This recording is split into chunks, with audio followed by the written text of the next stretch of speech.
Hey everyone, Works here. So we're a day short as of the release of this video of the first reset of Dragonflight happening here. Technically the second if you want to be super particular, but kind of the first reset where everyone was doing things like the weekly mythics, weekly events, things like that. And what I wanted to do was kind of talk about my first impressions of Dragonflight so far. I have leveled, of course, this druid to level 70, and I also have leveled my Death Knight to level 70, and I just kind of want to talk about some of the different things that I've experienced throughout this particular expansion so far in the first week. What have I thought about it? What about its systems? Things like that. So this is going to kind of be a little bit of a podcast style episode. Nothing really that you necessarily have to keep the video on for. So if you just want to keep the audio running in the background, you can do that. And I'm hoping to try to keep this under 15 minutes. That's my goal. So leveling experience, we're going to start with that. The leveling experience of Dragonflight I think was really cool. I actually really enjoyed it. Now I skipped a lot of the stuff when I did live leveling because I watched a lot of the stories beta. There were a few cutscenes that I didn't see in beta that I kind of stopped and watched a little bit. And I definitely did it on my second character as well, skipping through everything. But on my third character, I'm going to probably slow down a lot and level very slow and really pay attention to all these and really get into the lore of the Dragon Isles now that more stuff has been kind of released and data mined and is out there for viewing. But overall, the experience felt really good. It was not a Shadowlands experience where if you just did the mainline story of going through like each Covenant zone and you just legitimately only did the story quest, you would hit level 70 with half of Revendreth still to go. Here, if you took that approach, you were going to be about 2 levels short. So you were kind of forced to do some of the side quests in this, which I think is good, particularly if you could figure out a route, which I know leveling guides and stuff out there do, but if you could figure out a route where you would have the where you'd be able to have the ability to kind of gather these side quests in areas where you're also kind of doing mainline quests, I think that was, it made, in a lot of cases, it was very easy to do that even without a leveling guide. You were able to do that pretty efficiently, pretty well, and then go from there. So the leveling experience I think was really cool. Some really interesting stories that are out there if you are still leveling or looking to level a second character and slow down on your leveling experience. I definitely recommend you taking time and reading through all the quest texts and stuff like that and watching all the cinematics, because for the most part they are very good. Now, if you're on your second character and leveling through, of course, you get adventure mode, which basically makes it so that you can do the zones in any specific order. The quest chain breadcrumbs and stuff like that still kind of encourage you to go Waking Shores and Narn plan as your Span Thaldraszus as your leveling plan. But if you want to skip, like say, like, hey, I didn't like the stuff in Azure Span, I'm going to go do a lot of stuff in Waking Shores, a lot of stuff in Narn Plains, and a lot of stuff in Azure Span, and then I'll come back to, or in Thaldraszus, I'll come back to Azure Span as I want to. You do have the option of doing that. Leveling a second character was actually faster than leveling it first, because you have a lot of catch-up things with Renown, as well as obviously you get some Rest State experience off the bat. Not a lot if you're quickly leveling a second character, but you were definitely able to feel like you got from 60 to 70 very quickly. So the leveling experience overall I think is really good in this expansion. It feels nice for those that want to just rush and get to 70 and get to endgame content. It's really cool for those that really want to get into the story and what's going on in the Dragon Isles. Your experience is also going to be very good, very cool, but none of it feels like it's a slog to get through at any point, which is really nice. So overall, I'm going to give the leveling thumbs up. I really enjoyed it. I thought it was very good. Both the first character and the second character both felt enjoyable to play. Alright, let's talk about the endgame systems. So I was going to do a whole video on this, but it was like an hour long, and I just didn't really want to burden you guys with that type of video without severe editing, but I felt like my editing was going to cut out a lot of my important points. So the endgame systems of Dragonflight are really nice, because it doesn't force you to have to go in every single day in order to do something to progress your character. So for example, we look at this, like this world quest has got, 36 hours almost left on it. This world quest is another day out. You look at like the Waking Shore, this world quest is, another 36 hours for what essentially amounts to the weekly reset. But during, like, this one's only out for 13 more hours. But what the world quests basically do is some of them will stay up for like 3 days or 4 days at a time. So that you don't feel like if you're trying to do things like work on your Renown, that you're not going to be missing out on a ton of stuff to do as you do all of that, as you go through all of that. Like if you don't log in and do your world quest, you're going to be forever behind on rep. No, if you have to take a night off, or you want to take a night off for any reason, for the most part you can come back the next day and you really haven't missed much, if not anything of real value. They have weekly events that you can only do once a week but spawn every couple of hours, which is really cool. And the profession system itself can be its own real game, whereas you have, your jewel crafting setup, you have your specializations with your Dragonel's knowledge on each of these. You can do your crafting orders if you have outstanding crafting orders out there for yourself. It just really does a great job of being able to give you something to do every single time that you log in. It truly does feel like Blizzard took the approach, at least this early in the expansion, where if you want to engage with the game on a very deep level and sink a lot of time into it, working on professions, doing all the weekly events, that's potentially up to 4 professions if you take cooking and fishing.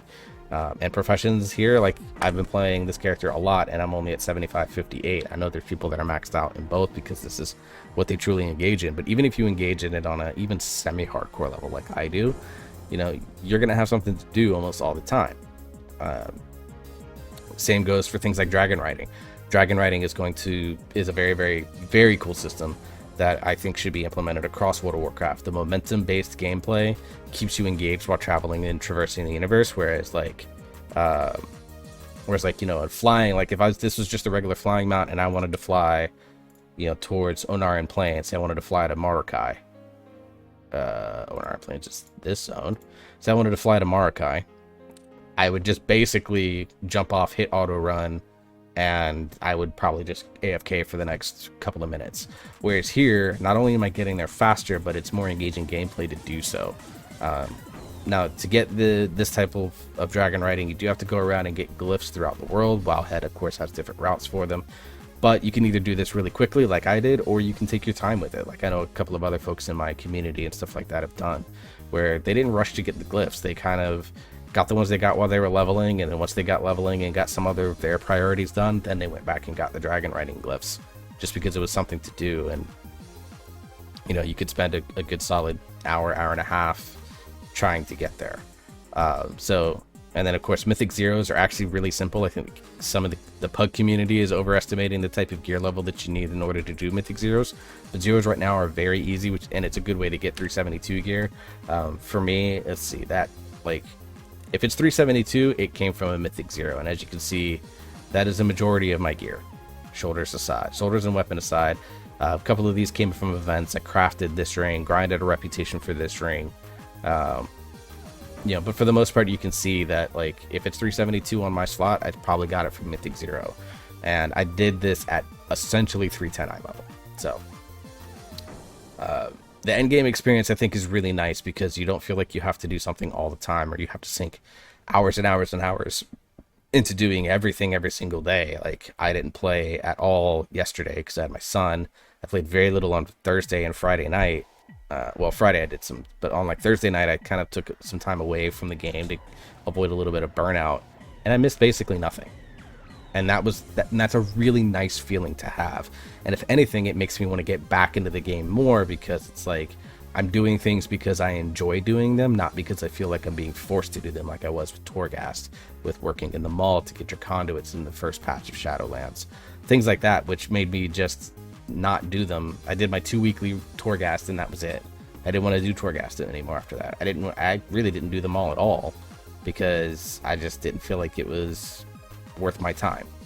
I did my Covenant campaign because it was a fast renown grind, and some of the stories were pretty cool, but like I did them once and that was the end. I didn't ever feel the need to go back and do them again. Whereas here, getting something like Lore Master, which I never touched in Shadowlands, I feel inclined to do so, because it's just fun. It's fun to do, and some of the stories on them are very, very good.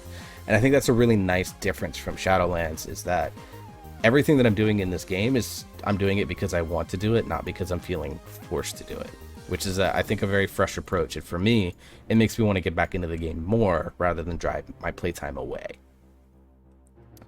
Mythic Zeros overall, I think, are mostly pretty easy. There's some dungeons that clearly are going to need some mythic tuning. Halls of Infusion definitely stands out as one of the ones that's going to need some tuning once it comes into the pool in Season 2. But all the dungeons, at least the 4 Dragonflight dungeons for Season 1, all feel really good. to do even on Mythic 0. Mechanics are all very clear, very straightforward, very good to do. And like I said, they're a lot easier than what was needed. I did Ruby Life Pools and No Good Offensive literally at 310 eye level. Like, I basically only changed out 1 or 2 pieces of gear from my Shadowlands kind of max set, and still did zeros, no issues at all. Now, I did have a mostly pre-made party. I know for pugs that might be a little bit different, especially if you don't know the dungeons at all. I kind of experienced a lot of these dungeons on beta, so I know that I have a little bit of an advantage, but overall I think that the dungeons themselves are in a pretty good place, and I'll be very curious to see how they start interacting with things like Thundering, which I didn't play the latest version of, but the early versions of it were not good. So I'm curious to see what the latest version of Thundering brings to the table, and what kind of key levels we're going to see in Season 1. Beyond that, the renown system I think is really interesting, really cool. It's kind of what making me push Lore Master. Again, you can kind of take this at your own progress. They have their own cool rewards. Like, I'm trying to get to 10 at Iskar because they have some cool jewel crafting patterns. So I feel inclined to do a lot of Iskar world quests and stuff like that because I want to get the rewards of working on my profession. Again, I'm not feeling forced to do it. I'm doing it because I feel, you know, that for me it's something that I want to do. I want to be a better crafter for those in my community and those in my guild. And so pushing me to do those is a good way without making it feel like it's completely mandatory. Like, if I don't get them right away, that's perfectly fine, but the faster that I can get them, the better I'm going to feel. So it incentivizes me to play.